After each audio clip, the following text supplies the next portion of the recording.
Hello, good morning, शुभ सकाळ, श्री स्वामी समर्थ. तर दीप अमावस्या कधी आहे आणि दीप अमावस्या का केली जाते किंवा दीप अमावस्याच्या दिवशी दिव्यांची पूजा कधी केली जाते, तर या छोट्याशा व्हिडिओमध्ये मी तुमच्यासोबत शेअर करणार आहे. त्यामुळे व्हिडिओज शेवटपर्यंत पाहायला अजिबात विसरू नका. तर सगळ्यात अगोदर दीप अमावस्या आहे 12 ऑगस्ट 2026 म्हणजेच बुधवारी.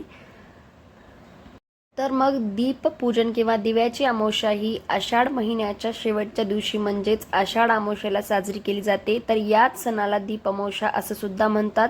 श्रावण महिन्याचं स्वागत करण्यासाठी दीप अमावस्या केली जाते, ज्यामध्ये घरातील सर्व दिवे स्वच्छ धुवून त्याची एकदम मनातून पूजा केली जाते. श्रावण महिन्याच्या पवित्र महिना आगमनापूर्वी हा सण आपण साजरा करतो. श्रावण महिन्याला सुरुवात होण्याच्या आदल्या दिवशी ही अमावस्या येते. या अमावस्याला दीपपूजनाला खूप जास्त महत्त्व आहे असून ते भाग्यकारक सुद्धा मानलं जातं. या दिवशी भरपूर दान वगैरे आपण केलं पाहिजे, वेगवेगळ्या पद्धतीने घरामध्ये पूजा केल्या पाहिजे, आपल्या मुलांचं औक्षण सुद्धा या दिवशी आपण केलं पाहिजे. तर अमावस्या तिथीचं जे प्रारंभ आहे ते 11 ऑगस्ट रोजी रात्री 1 वाजता होत आहे. म्हणून आपल्याला 12 ऑगस्टला दिव्यांची पूजा करायची आहे, कारण 12 ऑगस्टला दिवसभर मुहूर्त सुद्धा आहे आणि दिवसभर अमावस्या असल्यामुळे आपण त्याच दिवशी पूजा करणार आहोत. तर घरातील पित्तळ, तांबे, चांदीचे सर्व खापराचे वगैरे दिवाळीचे दिवे असतील तर आपल्याला ते सुद्धा दिवे आणि पूर्ण समया स्वच्छ धुवून घासून पुसून ठेवायचे आहेत. आपल्याला अगदी चकाचक करायचे आहेत आणि आजच्या दिवशी आपल्याला अजिबात सकाळी दिवे वगैरे लावायचे नाहीत, जेणेकरून आजचा पूर्ण दिवस आपल्याला आपल्या दिव्यांना आराम द्यायचा आहे. आणि आता गोष्ट आहे ती म्हणजे पूजेची. तर ही दिव्यांची पूजा कशी करायची आणि कुठे पूजा मांडायची, तर आता आपण पाहूयात कुठल्या दिशेला पूजा बांधायची. ईशान्य किंवा पूर्व दिशेला स्वच्छ पाट किंवा चौरंग ठेवायचा आहे. त्यावरती लाल किंवा पिवळे वस्त्र आपल्याला अंतरायचे आहे आणि त्या चौरंगाभोवती अगदी सुंदर छान अशी रांगोळी काढायची आहे. आपल्या मनानुसार आपण कुठल्याही सुंदर सुंदर रांगोळी काढायच्या आहेत आपल्याला. आपल्या इकडे एक कल्चर असा आहे की आपण कुठलाही सण बिना रांगोळीचा काढत नाही. तुम्ही आपल्या घरच्यांना सुद्धा पाहिलं असेल लहानपणापासनं की उठल्या घरातील बऱ्याचशा बायका खेड्यांनी वगैरे सुद्धा बाहेर रांगोळी काढतात. पण हल्ली आपण शहरात असल्यामुळे किंवा जॉबमुळे वगैरे छोटी मुले असल्यामुळे ते कल्चर थोडं ती परंपरा आपण विसरत चाललो आहे. म्हणून आपण ह्या छोट्या छोट्या सणांमध्ये का होईना पण नक्कीच दररोज जरी झाला नाही तर सणांमध्ये रांगोळी काढलीच पाहिजे. आणि जसं की मी म्हटलं, रांगोळी वगैरे काढून नंतर आपल्याला पाटावर सगळे दिवे वगैरे व्यवस्थित मांडायचे आहेत. नंतर दिव्यांना हळदी कुंकुम लावायचं आहे, त्यावर थोड्याशा अक्षता टाकून घ्यायच्या आहेत आणि नंतर दिव्यांना पुरणाच्या पोळीचा किंवा कुठलाही गोडधोड नैवेद्य दाखवून आपल्याला दिव्यांच्या प्रती जी आपली कृतज्ञता आहे ती कृतज्ञता आपल्याला व्यक्त करायची आहे. जेणेकरून दिवा म्हणजे प्रकाश असतो आणि आपल्या जीवनामध्ये जे काही अंधार आहे तर ते अंधार दूर करण्याचं काम आपल्या घरातील दिवे करतात. म्हणून वर्षभर थकलेल्या ह्या दिव्यांना आपल्याला आजच्या दिवशी आराम द्यायचा आहे. तर दिव्यांना आराम द्यायचा आहे आणि दिव्याची पूजा कसं म्हणू शकतो आपण, तर दिव्यांची पूजा म्हणजे त्याच दिव्यांचं सुद्धा आपल्याला औक्षण करायचं आहे, ते म्हणजे कणकीच्या दिव्यांनी करायचं आहे आणि त्याने त्या दिव्यांना उजळायचं आहे. प्रकाश अंधार दूर करतो आणि नजरेलाही आपल्याला सुखद आणि पवित्र वाटतो. दिवा हे मंगल्याचे प्रतीक आहे. दीप अमावस्या म्हणजेच आषाढ अमावस्या होय. या दिवसानंतर श्रावण महिन्याची सुरुवात होते. भरपूर पाऊस आणि अंधारून येणं हे तर श्रावणाचे वैशिष्ट्य आहे. घरातील इकडे तिकडे ठेवलेले धुळीने माखलेले दिवे, समया, निरंजन सर्व आपण एकत्र करून घासून पुसून लख्ख करून ठेवण्याचा हा दिवस असतो. दीप अमावस्येच्या दिवशी घरातील दिवे घासून पुसून ते एका पाटावरती ठेवायचे आहेत. घरात खूपच दिवे असतील तर नेहमीच्या पूजेतील कुटुंबात काही महत्त्वाचे दिवे पूजेसाठी आपल्याला ठेवायचे आहेत. शक्यतो दिव्याखाली छोटी ताटली ठेवायची, म्हणजे उघळणारे तेल त्याच्यामध्ये जमा होईल. तर प्रथम आपल्याला गणपती पूजन, गणेश पूजन करून घ्यायचं आहे. तर तुम्ही देवघरामध्ये गणेश पूजन केलं असेल तर अशी वेगळी त्याची पूजा करायची अजिबातच गरज नाहीये.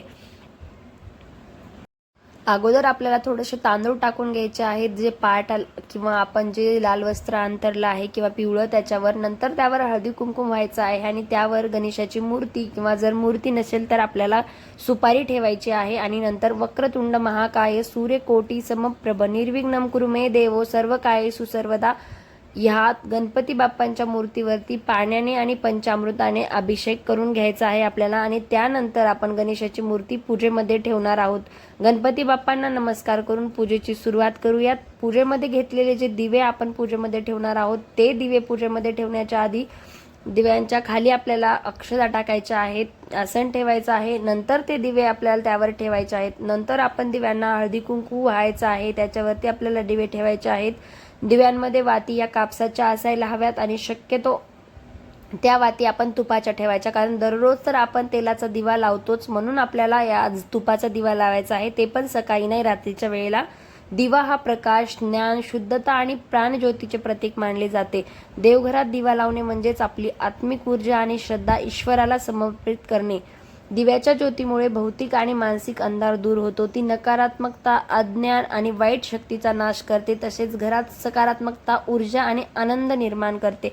प्रत्येक शुभ कार्यामध्ये, मग ते देवाची पूजा, आरती, वाढदिवसाचे औक्षण असो किंवा एखाद्या समारंभाची सुरुवात, दीप प्रज्वलनाला विशेष महत्त्व असते. आपल्या आत्म्याची ज्योत ही ईश्वराशी जोडली जाते. म्हणूनच नियमितपणे देवघरात दिवा लावणे हे आपल्या जीवनातील ईश्वरी कृपेची सतत जाणीव आहे. आणि तुम्ही सुद्धा पाहिला असेल, मॅक्झिमम घरामध्ये दररोज वेळेनुसार दिवे लागतात आणि दररोज दिवा लावण्याची वेळ सुद्धा वेगळी असते.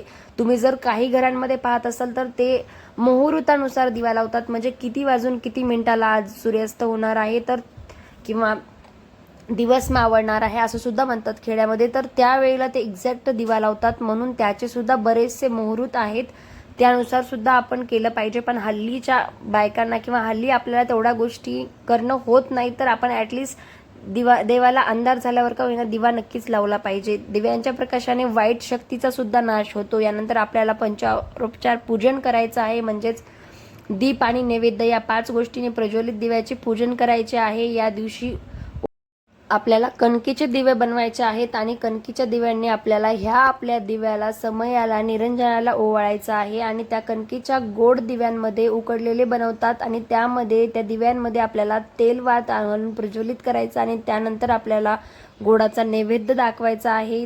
आणि रात्रीच्या वेळेला त्या आपल्या दिव्यांना ओवाळल्याच्या नंतर आपल्या घरातील छोट्या मुलांना सुद्धा ओवाळायचं आहे.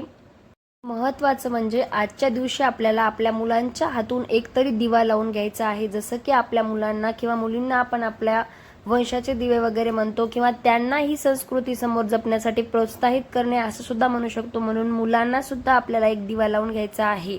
आणि या मागची कथा म्हणजे यमुनेच्या तीरावरती जेव्हा गायीगुरांचा मृत्यू होऊ लागला, यमुनेत लपलेला जो कालिया नागाला अद्दल घडवण्यासाठी कृष्णाने त्यांना हरवून त्यांच्यावरती स्वार होत सर्व गोकुळवासियांना भयमुक्त केले, त्यावेळी यशोदेसह सर्व सुवासिनींनी गोपाळकृष्णाची दिव्याने आरती केली आणि सहज तेज, धैर्य, शौर्य आमच्याही मुलांना मिळू दे अशी प्रार्थना केली.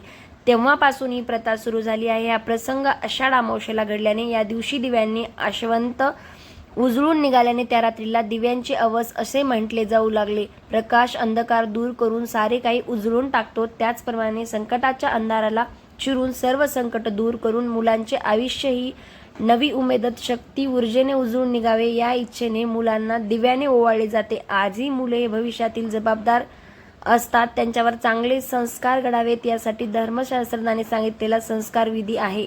याचा संबंध कृष्ण कथेत आहे आणि बऱ्याच मुलांनी हल्ली सुद्धा ही गोष्ट नक्कीच सिरियलमध्ये पाहिली असेल. श्रीकृष्ण सिरियलमध्ये बऱ्याच वेळा कालिया नागाच्या डोक्यावर श्रीकृष्ण उभा टाकून बासुरी वगैरे वाजवतात, तर या गोष्टी मुलं नेहमी पाहतात. तर आपण या आषाढ अमावस्ये दिवशी मुलांना ह्या छोट्या मोठ्या स्टोरीज सुद्धा सांगितल्या पाहिजे, त्याने सुद्धा त्यांच्यावर बराच आणि अशा पद्धतीने ही कथा आहे, तर ही आपण आपल्या मुलांना नक्कीच ऐकवायला पाहिजे. आणि नंतर मग आपल्याला जे कणकेचे दिवे आहेत त्या दिव्याने आपण पूजा मांडलेल्या दिव्यांना ओवाळायचं आहे. नंतर आपल्या मुलांचं सुद्धा औक्षण करायचं आहे. मुलांच्या डोक्याला हळदी कुंकू लावून त्यांच्या डोक्यावर थोड्याशा अक्षता वगैरे टाकून छान औक्षण करायचं आहे आणि मुलांना सुद्धा त्या कणकेच्या दिव्यांनी ओवाळून घ्यायचं आहे. आपण जेव्हा दिव्यांची पूजा करत असतो त्यावेळेला शुभम करोति कल्याणम हा मंत्र म्हणायचा आहे. त्याचबरोबर एक प्रार्थना सुद्धा दिव्यांची करायची आहे, तर त्याचा मी स्पेशल व्हिडिओ माझ्या चॅनलवर अपलोड केलेला आहे. व्हिडिओ अजून पाहिला नसेल तर एकदा चॅनलला नक्की प्रार्थना करून आपल्याला दिव्यांना नमस्कार करायचा आहे आणि आपल्या मुलांना, घरातील सर्वांना नमस्कार करायला सांगायचे आहे. आणि दिव्यांना व सर्व देवी देवतांना गोड धोडांचा नैवेद्य देऊन आपल्याला ही पूजा समाप्त करायची आहे. तर आय होप तुम्हाला माझा हा छोटासा व्हिडिओ नक्कीच आवडला असेल. व्हिडिओ आवडला असेल तर लाईक, कमेंट, शेअर आणि माझ्या चॅनलला सबस्क्राईब करायला अजिबात विसरू नका. आणखी भेटूयात एका नवीन व्हिडिओसोबत. तोपर्यंत बाय.